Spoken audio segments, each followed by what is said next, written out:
दोस्तों, बारिश जीवन का मूल आधार है। जहाँ बारिश है वहाँ हरियाली है और उस हरियाली के सहारे ही विभिन्न जीव जंतु अपना जीवन जीते हैं। लेकिन इस हरियाली से दूर पृथ्वी पर कुछ ऐसे स्थान भी हैं जहाँ बारिश बेहद कम या कहिए ना के बराबर ही होती है। यहाँ कोई हरियाली नहीं है, इसलिए ऐसे स्थानों को बंजर रेगिस्तानों के नाम से जाना जाता है। सहारा पृथ्वी का सबसे बड़ा रेगिस्तान है, सबसे बंजर इलाका। अब इस बंजर इलाके को पहली नज़र में देखने से आपको ऐसा लगेगा मानो यहाँ कोई जीव जंतु नहीं रहता होगा, परंतु आपका ऐसा सोचना सही नहीं है। इन सूखे रेगिस्तानों में भी कुछ बेहद ही अनोखे जीव अपना घर बनाए हुए हैं। तो चलिए आज के वीडियो से अंत तक जुड़े रहिए और सहारा रेगिस्तान में रहने वाले सबसे अद्भुत 10 जीवों से मिल लीजिए। लेकिन वीडियो शुरू होने से पहले जल्द से जल्द सब्सक्राइब बटन जरूर दबा डालिए। फैनिक लोमड़ी।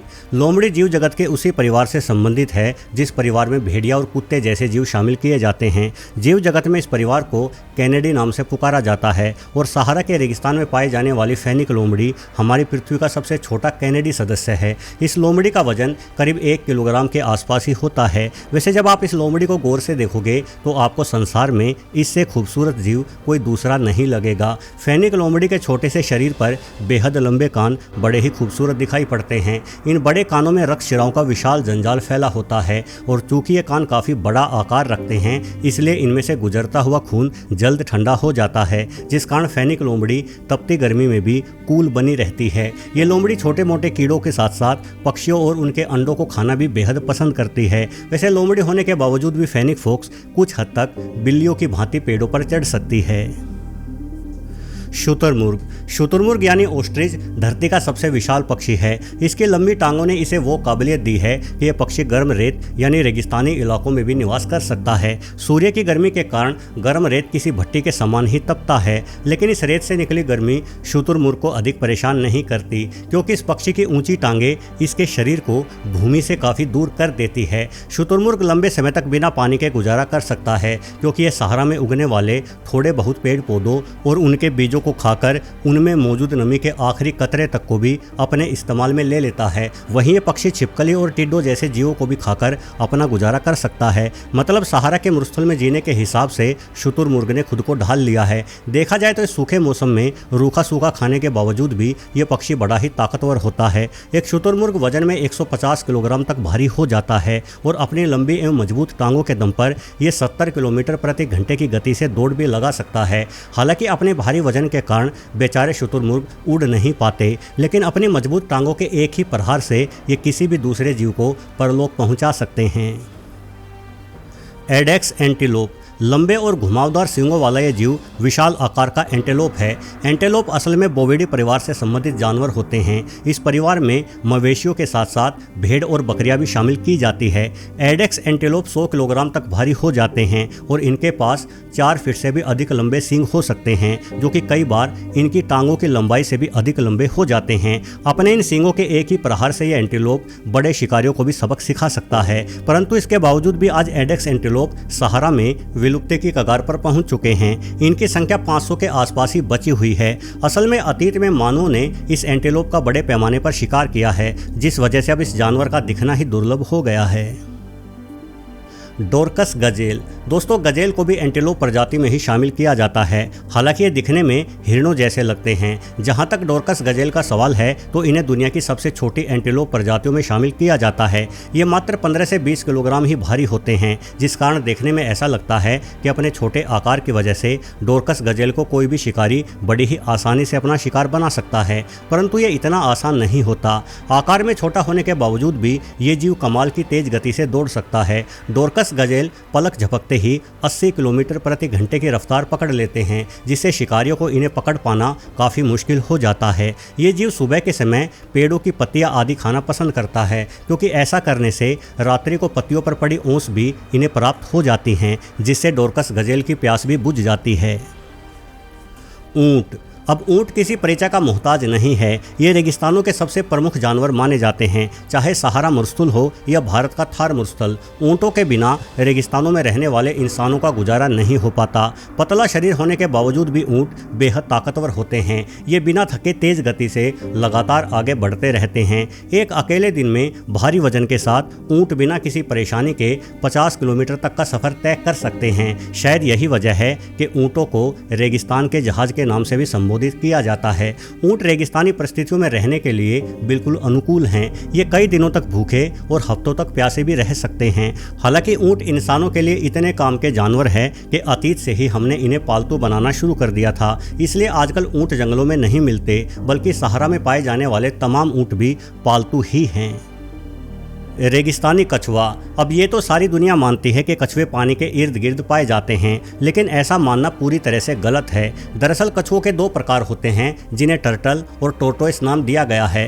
टर्टल पानी में रहने वाले कछुए हैं। इन कछुओं के पास पतवार जैसे पैर होते हैं जो इन्हें पानी में तैराने में मददगार होते हैं। वहीं टोर्टोइस के पास ऐसे पैर नहीं होते, इसलिए ये कछुए पानी में तैर नहीं पाते, बल्कि ये पानी में डूब जाते हैं। यही वजह है कि ये कछुए पानी में नहीं बल्कि घास के मैदानों से लेकर पहाड़ों और रेगिस्तानों को भी अपना निवास स्थान बनाए हुए हैं। सहारा में पाया जाने वाला रेगिस्तानी कछुआ सालों तक बिना पानी के जीवित रह सकता है। ये अपने पंजों से रेत को खोदते हुए रेत में खड्डे बनाता है और उन्हीं खड्डों में छुपकर धूप से बचा रहता है। गहरे भूरे रंग के कछुए काफी लंबा जीवन जीते हैं। ये 150 से 200 वर्ष या उससे भी अधिक समय तक जीवित रह सकते हैं। Desert monitor. वैसे सहारा के विशाल इलाके में छिपकलियों की कई प्रजातियां पाई जाती है, परंतु लगभग 1 मीटर की लंबाई रखने वाली ये छिपकली, जिसे डेजर्ट मॉनिटर कहा जाता है, यहाँ का प्रमुख निवासी है। इस छिपकली को पानी की आवश्यकता नहीं पड़ती, बल्कि अपने शिकार को खाकर ही शिकार के शरीर से मिली नमी पर पूरा जीवन निकाल देती है। एक छिपकली होने के बावजूद डेजर्ट मॉनिटर 45 किलोमीटर प्रति घंटे की रफ्तार से दौड़ सकती है, जिस वजह से रेत पर चहलकदमी कर रहे किसी भी कीट को आसानी से अपना शिकार बना लेती है। अन्य सभी छिपकलियों की भांति डेजर्ट मॉनिटर भी अपनी जीभ से आसपास फैली गंध का पता लगाकर शिकार को तलाशती है और इसके लिए ये लगातार अपनी जीभ लपलपाती रहती है। हालांकि यदि लंबे समय तक शिकार ना मिले तो भी डेजर्ट मॉनिटर अपना जीवन मजे से जी लेती है। अब भाई, रेगिस्तान में रहने के लिए आपके भीतर लंबे समय भूखे जिंदा रहने की खूबी तो जरूर होनी चाहिए, क्योंकि इन वीरान इलाकों में भोजन ढूंढ पाना जरा मुश्किल काम है। गोल्डन मोल। दोस्तों, यदि आप कभी सहारा के रेगिस्तानों में जाए और आपको रात्रि के समय रेत उभरती हुई अपनी ओर आती दिखाई दे तो घबराना नहीं। आपका सामना गोल्डन मोल से होने वाला है, जो बेहद ही सीधा साधा जानवर है। सुनहरे रंग के बालों वाला यह अनोखा जीव रेत के ऊपर कम और रेत के नीचे अधिक चलता है। अब जिस जीव को रेत के नीचे ही चलना है, उसे भला आंखों की क्या आवश्यकता। यही वजह है कि गोल्डन मोल पूरी तरह से अंधे होते हैं। हालांकि इनके पास आंखें जरूर होती हैं, किंतु इनकी आंखों को इनके बालों और त्वचा ने पूरी तरह से ढक लिया है और एवोल्यूशन प्रक्रिया के तहत ये जीव अपने देखने की क्षमता खो चुका है। किंतु गोल्डन मोल के सूंघने एवं सुनने की क्षमता बड़ी ही तेज होती है, जिस वजह से रेत के भीतर से भी गुजरते हुए ये रेत के बाहर हो रही हलचल के बारे में संपूर्ण जानकारी रखता है और ये अपने शिकार के ठीक नीचे आकर शिकार पर हमला करता है। किसी बड़े चूहे के आकार का ये जीव छोटे मोटे कीटों और टिड्डों आदि को अपनी खुराक बनाना पसंद करता है। डेथ स्टोकर बिच्छू। दुनिया भर में बिच्छू सूखे और कम नमी वाले क्षेत्रों में ही रहना पसंद करते हैं, इसलिए सहारा का रेगिस्तान बिच्छुओं को निवास स्थान के रूप में अपनी पहली पसंद लगता है। सहारा में बिच्छुओं की 30 से अधिक उपप्रजातियां रहते हुए देखी जा सकती है, परंतु इनमें से सबसे विशेष है डेथ स्टोकर बिच्छू। इस बिच्छू में न्यूरोटॉक्सिन जहर पाया जाता है और यदि ये किसी इंसान को अपना डंक मार दे तो इसके जहर के प्रभाव से उस इंसान को सांस लेने में तकलीफ हो सकती है। वहीं यदि समय पर इलाज ना मिले तो डंक मारे गए इंसान की दम घुटने की वजह से मौत तक हो जाती है। ये बिच्छू करीब 3 इंच लंबे होते हैं और ये छोटे कीटों से लेकर कई प्रकार के रेप्टाइल्स तक को अपना भोजन बना लेते हैं। इन रेगिस्तानों के आसपास बसे गांव में रहने वाले लोग डेथ स्टोकर बिच्छू से बेहद ही सावधान रहते हैं, क्योंकि ये बिच्छू अक्सर रात्रि के समय लोगों के बिस्तर में घुसकर उन्हें अपना जहरीला डंक मार देते हैं। Sidewinder viper. Horned viper के नाम से भी पहचाना जाने वाला यह सांप बेहद जहरीला रेगिस्तानी जीव है। इसे साइड वाइंडर इसलिए कहा जाता है क्योंकि यह आगे की बजाय साइड की ओर दौड़ लगाता है। ऐसे अजीब तरीके से चलने के कारण इस सांप की त्वचा का बहुत कम हिस्सा गर्म रेत के संपर्क में आता है और साइड वाइंडर आसानी से तपती धूप में जलते रेत पर 30 किलोमीटर प्रति घंटे की गति से दौड़ लगा सकता है। इस सांप की आंखों के पास सींग भी होते हैं जो इसकी आंखों को रेत से बचाते हैं। इन्हीं सींगों की वजह से इन्हें हॉर्न्ड वाइपर भी कहा जाता जाता है। वैसे इस वाइपर की सबसे अनोखी खूबी होती है रेत में खुद को छुपा लेना। ये अपने शरीर को लहराते हुए रेत के अंदर ले जाते हैं और ऐसे समय में केवल इनकी आंखें ही रेत से बाहर रहती हैं, यानी ये सांप पूरी तरह से अदृश्य हो जाते हैं और जैसे ही कोई शिकार इनके करीब आता है तो ये अचानक हमला कर देते हैं। वैसे साइड वाइंडर के इस तरह से रेत में छुप जाने के कारण ये इंसानों को भी नजर नहीं आता और अक्सर इंसान गलती से इस सांप पर अपना पैर रख बैठते हैं, जिस कारण साइड वाइंडर इंसानों को भी अपने दंश का शिकार बना लेता है।